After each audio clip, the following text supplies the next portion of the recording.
Tarde, vida aquí da ría non se vende, véndese todo, non? Boa tarde, Guille, boa tarde. Creo que traes un convidado moi interesante para o tema de hoxe. As novas formas de urbanismo influen na nosa forma de vivir. Chamoume moita atención o título. E a máis de algunha persona que mo fixo chegar, e que influe realmente, nunca se pasaran, nunca pararan a pensar niso, non? Pois imos dedicar un ratiño a pensar niso, sí. Preséntanos o convidado de hoxe. O noso convidado o invitamos xa provocando porque a sección de hoxe chamase Contra a Arquitectura. Sí. Entón aquí para defender a arquitectura ou non, veremos, temos a Ramón Montero Cereijo, que é arquitecto, tamén foi presidente da delegación local do Colexio Oficial de Arquitectos de Galicia, e me di que é habitual contertulio da cadena SER, así que, bueno, está no seu medio. Aquí estamos, pasando bien. Buenas tardes a todos. Boa tarde. Habitualmente comenzamos esta sección cun fragmento literario, habitualmente, pois, máis ou menos sesudo, e despois buscamos as respostas pois na propia literatura, en ensaios, en referencias que limos. Hoxe temos a sorte de ter en persoa aquí alguén que nos vai a dar a explicación destas cosas que percibimos, non? Nos dedicamos nesta sección a analizar cousas que vemos que influen no noso xeito de vivir. Entón, partindo desa premisa, vou describir a escena que motivou esta a sección de hoxe. Ia eu paseando por unha barriada de nova construción na Coruña, un lugar que se supón que ten que ser agradable porque aí vas a invertir centos de miles de euros en unha vivenda, e chegoume esta frase á cabeza: é un páramo desolado, pasto do lume, cinzas e polvo, o aire que se respira é vapor venenoso e o gran ollo permanece alerta. Esta frase é un fragmento del Señor de los Anillos, da versión cinematográfica, describindo a terra de Mordor. E a escollín porque me veu nese momento cando a escena era a seguinte. O que estaba a percibir paseando por ali eran enormes bloques, 14 ou 13 pisos destes que chaman edificios cebra, pechados sobre sí mesmos, enormes aceras que, a pesar de pretender ter certa vida, hai algunhas árbores, unha farmacia aquí, unha clínica veterinaria lá, parecían como baleiras de vida. Despois, no medio do páramo, un parque infantil exposto á chuvia ou ao sol, bancos que miraban non se sabe moi ben a donde, e parecíame como unha escena un tanto desoladora. A mí me afectaba especialmente porque no pasado tiven que mudarme, cando vivía en Madrid, dun barrio populoso, cheo de vida, a un destes que chaman PAUs, centros de extensiones das cidades. E ali a vida, cando nun barrio destes que xa estaba consolidado, bueno, por dicirlo resumidamente, pois facíase como da casa ao centro comercial. Entón o que pasaba era que en masa a xente dirixíase ao centro comercial facendo colas na autopista e logo colas para comer no Domino's Pizza, no Fridays, no que había ali, porque era, digamos, a única opción de ocio daquel lugar. Entón, sentín como que eso estaba chegando tamén aquí, non só en zonas como Madrid ou moi urbanizadas. Imos buscar respostas a este tipo de cousas. Entón, así a primeira pregunta a bocajarro a Ramón. Hai un cambio consciente no modelo de cidade neste século XXI? No sé cómo de consciente o cómo de inconsciente. Hay un cambio, pero hay un cambio que se aplica tanto a la arquitectura como al urbanismo. Aunque debería ser la misma disciplina, ¿vale? O así originalmente lo era, ciertamente sí que se está como disgregando y segregando un poquito más el urbanismo de la intervención en el espacio público, que es una cosa distinta de la arquitectura. Entonces el urbanismo empieza a separarse y a tomar una connotación como muy legal, separada de la componente más artística que tiene nuestra profesión. Dicho eso, hay que darse cuenta, durante el siglo XX y siglo XXI hemos tenido dos cambios fundamentales que afectaron a la ciudad. La primera es el vehículo privado, el coche, la aparición del coche, y la segunda es la aparición del ascensor. La del coche la tenemos como muy estudiada al final, ¿no? Y somos muy conscientes de ello. La del ascensor quizás menos, pero sí que nos ha permitido una mayor densidad en la ciudad, un crecimiento en altura, y que lo que antes la ciudad tenía una organización social vertical, es decir, las plantas primeras eran las nobles, y el edificio se estratificaba en clase social, pero dentro de un mismo edificio hemos pasado a una estratificación horizontal de la ciudad, donde las clases bajas al final acaban yéndose al extrarradio y las clases más adineradas acaban quedándose en las zonas más céntricas y demás. Entonces, el ascensor como elemento inicial de una gentrificación también es un elemento como muy interesante en ese sentido. Y luego hay urbanismo y urbanismo. Tenemos Europa, bueno, cada país es un mundo, ¿no? Obviamente.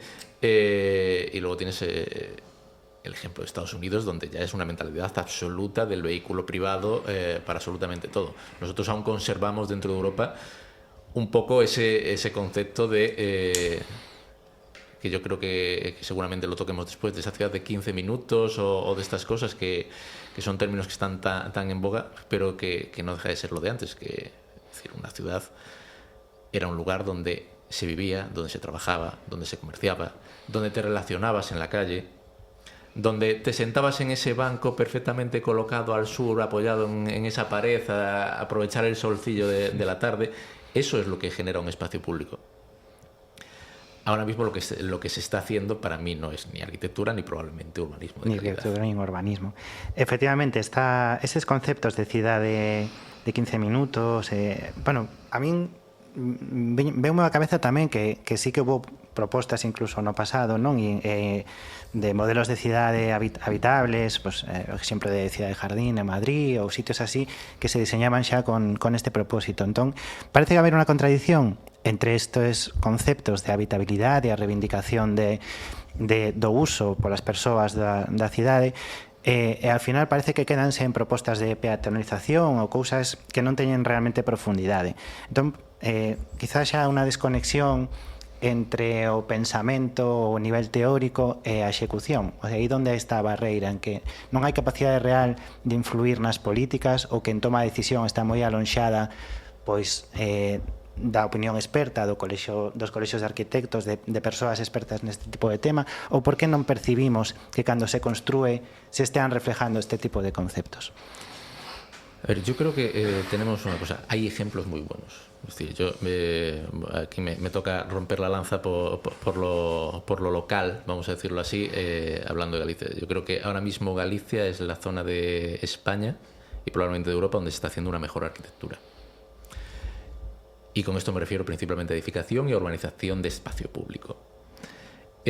Urbanísticamente, diría que casi lo contrario. ¿Vale? Aspectos de planificación urbana, de planeamiento urbanístico y demás. Creo que, un poco lo que comentaba antes, nos hemos vuelto en un momento en el que un planeamiento urbanístico es un tema legal. Y nosotros no hacemos leyes, las hacen los abogados. Y donde se quiere controlar excesivamente todo y se da muy poca libertad creativa a esos efectos de planificación. Lo que antes era la edificación, que era que yo hacía mi edificio de mi familia, o hacía mi casa con mis vecinos, incluso en muchos casos y demás, y casa a casa se construía ciudad, hemos pasado a un momento de que lo que importa es el rendimiento económico. Y ese rendimiento económico se tiene que regular, y para eso aparecen las leyes, para intentar evitar una serie de cosas, y al mismo tiempo para generar el beneficio suficiente para que la ciudad se pueda seguir desarrollando. Entonces hay un motor económico, lamentablemente, por detrás, que al final lo que está pasando es que, un poco lo que comentabas, esos edificios acaban siendo, en muchos casos, islas cerradas en sí mismas, con unas calles anchísimas, sí, con un arbolado, donde la presencia del coche sigue siendo descomunal en proporción. Es decir, seguimos con unas secciones en las que el 80 o el 90% del vial sigue siendo vehículo privado. En unos barrios que crecen muy rápido, donde lo primero que se monta es la vivienda y luego, con el paso del tiempo, irá llegando el comercio, si es que llega en muchos casos, y que viene de un planeamiento y de un concepto del planeamiento urbanístico surgido, me atrevería a decir, después de la Segunda Guerra Mundial, en el que empezamos a tratar las ciudades, gracias a la presencia del vehículo, como un elemento en el que se puede segregar el uso. Y yo puedo tener mi zona residencial y puedo tener mi centro urbano, que es principalmente de oficinas, y voy a tener en el exterior una zona comercial donde cojo el coche y voy a comprar fuera. Y se pierde, esto lo decía y es muy interesante, hay unos libros de una escritora estadounidense, Jane Jacobs, que habla de este proceso que sufría la ciudad de Nueva York en su momento. Interesantísimos y no son para público experto ni muchísimo menos, pero donde habla de ese Nueva York en el que la vida estaba en la calle y cómo a través de todas las actuaciones, de meter las autopistas, de conseguir, intentar regular el centro, seccionan totalmente y eliminan la vida urbana de una ciudad tan cosmopolita como era Nueva York, ¿no? Y generan guetos y generan una serie de cosas a través de esa problemática de las grandes infraestructuras ligadas a una ciudad. Sí, un intento de mellorar a mobilidade que realmente está facendo efecto contrario. Exactamente. Si nos vamos al 19, por ejemplo, por eso es un tema tal, es decir, el París que conocemos ahora mismo realmente se construyó en el siglo XIX. Pero París existía. O sea, lo que se abrieron fueron calles nuevas, se tiraron edificios, se hicieron una labor de fachadismo absoluto, ¿vale? Y te encuentras que tienes edificaciones de 30 metros cuadrados, de 20 metros cuadrados, que lo que tienes es una fachada maravillosa de un palacio y demás, pero que al final lo que queda es lo que quedaba de esa vivienda que se fue recortada y que queda eso, ¿no? Entonces, esas actuaciones las ha habido, lo que pasa es que con mucha mayor sensibilidad de lo que se están haciendo ahora y con otras connotaciones no tan de explotación urbanística y de explotación ligada al mercado de la vivienda. Imos tocar a este tema acabas de tocar tan esencialmente o tema do beneficio e demais, pero entón, escoitándote un pouco, que me dá a sensación tamén é que a capacidade, a liberdade da labor dos arquitectos está un pouco limitada por los intereses que hai neste sentido. A ver, obviamente nos mueven a todos, a todos nos mueven los intereses. Pero sí que diría que tenemos un exceso normativo. Es decir, yo creo que lo estaba viendo el otro día, este año hubo 192 leyes nuevas. La ley del suelo de Galicia se modifica de media unas 3 o 4 veces al año, en artículos distintos.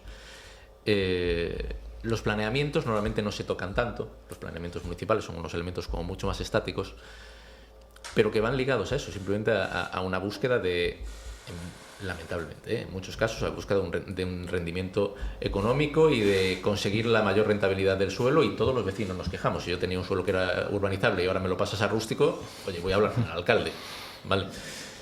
Entonces yo creo que hay un tema de concepción del suelo muy mal entendido, y que es una cosa, que lo comentabas antes, o sea, del siglo XX. Del siglo XX, hasta ese momento no. ¿Tenemos las manos atadas? Hasta cierto punto sí.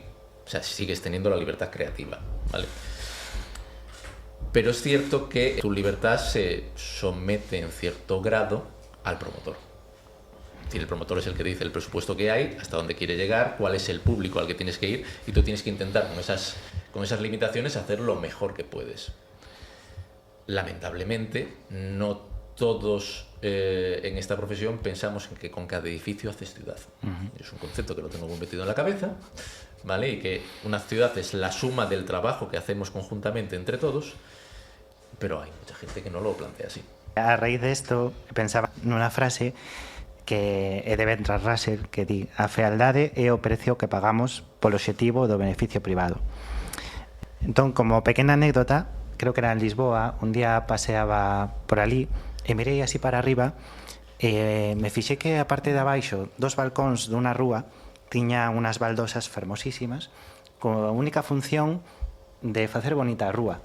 E pensei, isto como mentalidade actual sería como, pa qué? No? É como, este non ten rendemento, non...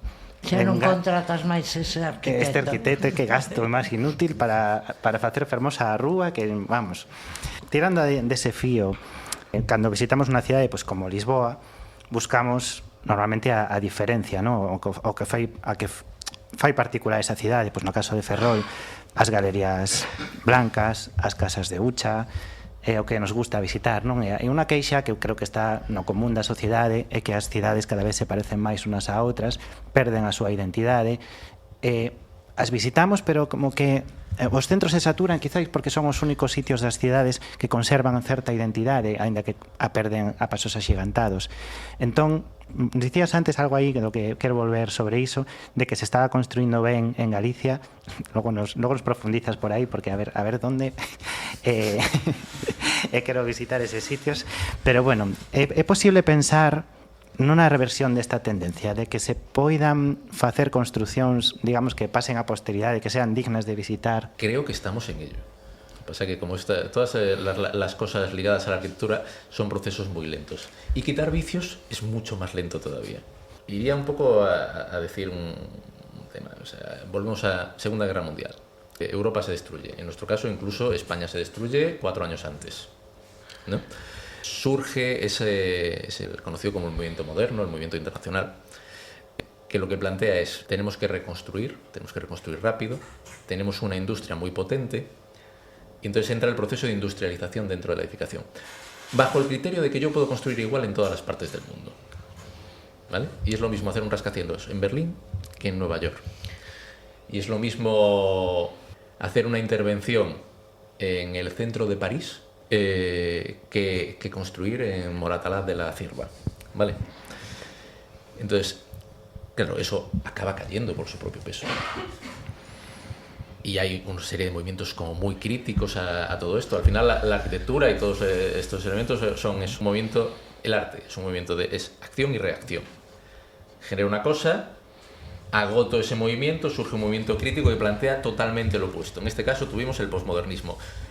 Ahora mismo se está volviendo a esa conexión con el lugar, ¿vale? Porque esa descripción que hacías tú al principio, nosotros urbanísticamente y a nivel de arquitectura lo llamamos, es un no lugar, es el no lugar, ¿vale? Entonces ahora poco a poco se va volviendo a esa conexión al lugar. ¿Cuál es el problema que podemos tener? Todo el planeamiento urbanístico de Galicia está casi desarrollado, y hacer un plan nuevo es un proceso que, aunque todos los alcaldes dicen que se va a hacer en 2 años, puedes estar tranquilamente 10, 12, 14. Entonces, todo ese entramado legal es el que te está generando la traba para poder reconectar con el lugar en muchos casos.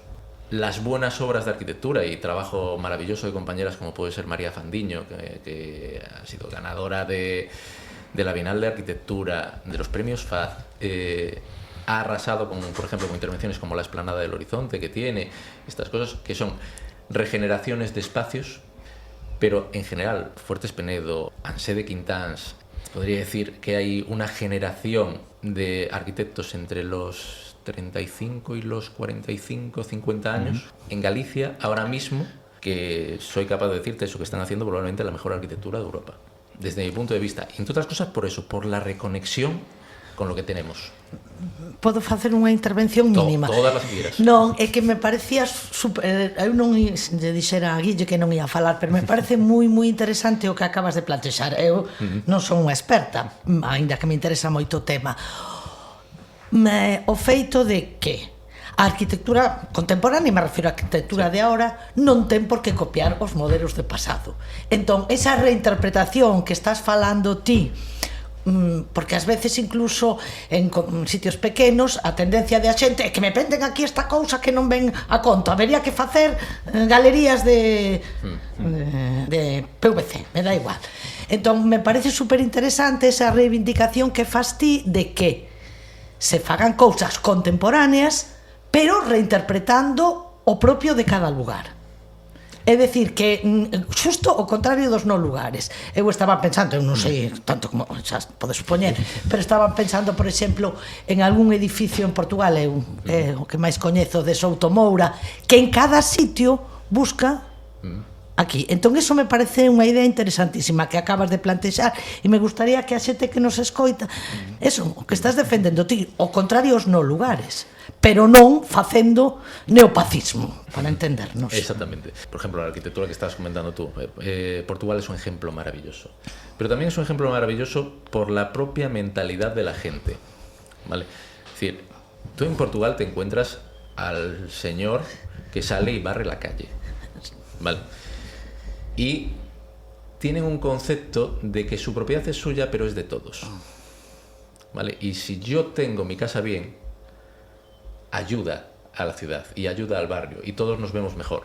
Y aquí tenemos un concepto que es todo lo contrario, es que lo mío es mío y tú no opines de lo mío, ¿vale? Entonces es como el niño marca un límite.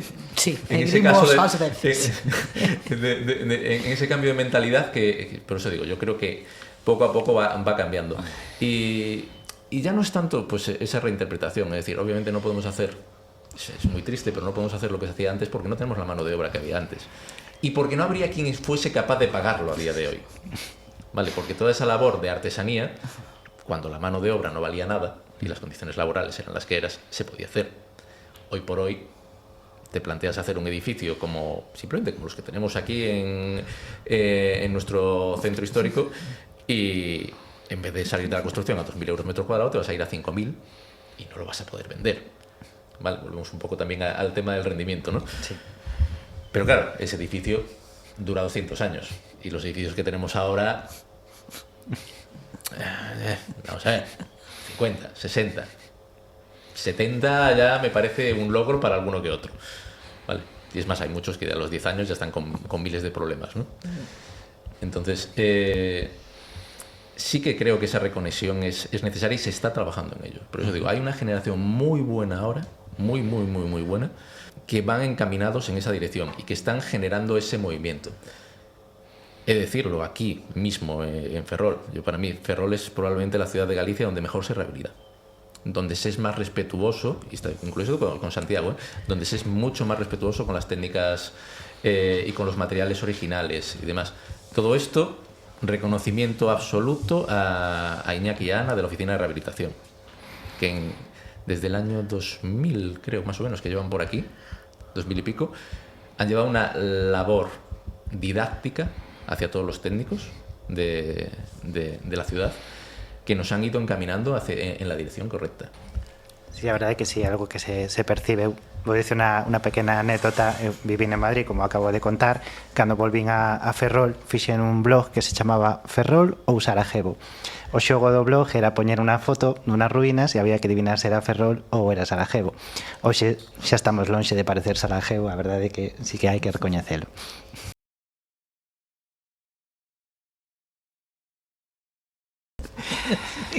Vamos tocar un tema precisamente agora do que nos vas levando ti, cando falaches tocaches o tema do ascensor, a importancia da verticalidade, imos trasladar a unha preocupación dunha ointe que falaba deste tema, non? Bueno, penso que igual é algo aí difícil solución, pero bueno, a pregunta máis ou menos venía a decir, para que a xente especialmente nova poida habitar o centro, non sería bo relaxar a normativa e poder introducir máis facilmente ascensores, garaxes, algo así para que esas limitacións de non vou ao centro porque non podo aparcar, non vou ao centro porque teño que subir 3 pisos, que eso de alguna forma tivera algún tipo de solución, ou ese respeto polos materiais, pola construcción original implica uns sacrificios por parte da xente que habita o centro que van neste sentido.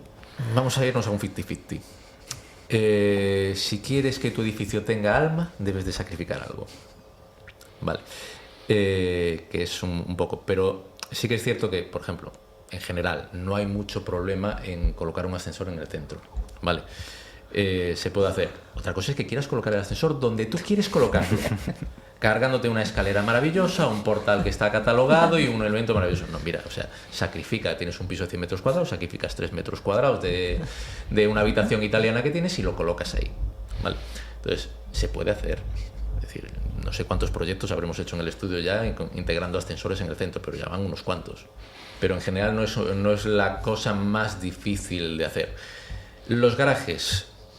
Cuantos más garajes pongas en planta baja, por ejemplo, en nuestro centro histórico, menos locales vas a tener y por lo tanto menos vida a pie de calle. Entonces ahora mismo, por ejemplo, sí que está muy limitado, es decir, porque el 90% de los edificios de Ferrol tiene 7 metros de ancho. El planeamiento te deja ubicar garajes en aquellos que tienen más de 8.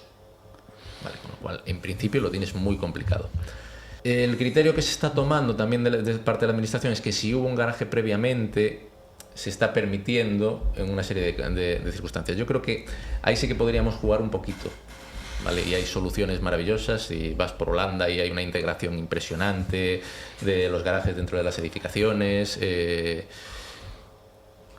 sin una alteración muy radical. ¿Qué pasa? Probablemente poniendo un límite para que no nos encontremos con que de pronto todos nuestros bajos se convierten en garajes y perdemos la vida a pie de calle. Claro. Bueno, a mí me encanta escoitar que hai luz nese sentido, que non todo é a Terra Negra de Mordor. Tamén está la comarca, hombre. Efectivamente. Non sei se alguén quere comentar algo máis, se non, pasamos aí a última cuestión. Acaba de ser, bueno, igual xa había plans previos que teñas información privilexiada, pero así para o común da sociedade, acaba de definirse o plan de urbanización da zona do Sánchez Aguilera. Tes algún titular que decir sobre o que saiu publicado? Soy un poco crítico, ya no tanto al proyecto de urbanización, sino al proyecto al planeamiento previo que hay. Es decir, para mí no voy a decir que es una oportunidad perdida, porque no creo que lo sea. Al final es una herramienta que pone en uso un espacio que ahora mismo estaba cerrado y utilizado lamentablemente como depósito municipal y poco más, ¿no? Entonces va a significar una mejoría muy notable para la ciudad en el momento en que eso se desarrolle. Desde mi punto de vista se pierde un poco una oportunidad en esa zona, ¿vale? Dudo de la necesidad de esa gran área comercial que se plantea.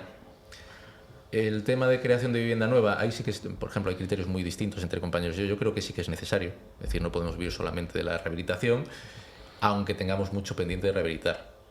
Pero hay gente que no va buscando eso. Y sin embargo, lo que sí que nos interesa es que vuelva a haber más gente cada vez dentro de nuestra ciudad. Entonces tenemos que dar salida a ambos mercados. Pero para mí tendría que haber sido un espacio público principalmente, más que un espacio de rendimiento. Pois nada, moitísimas grazas por as túas opinións. Este como todo o tema que tratamos aquí, vamos, daba para falar moitísimo. Se cadra volveremos a contar contigo máis adiante, igual para profundizar neste tema do Sánchez Aguilera, que vamos, ten moito que comentar. Está a túa casa e moitas gracias por vir. Nada, un placer por vuestra invitación. No, gracias a ti, porque ademais, bueno, é un tema que nos preocupa a todos. A arquitectura, o urbanismo é un tema, ademais aquí en Ferrol, con proxectos que hai. Co teu permiso volveremos te chamar, desde logo. Yo encantado. Pois moitísimas gracias. E nada, nos veremos, escoitarémonos no seguinte programa.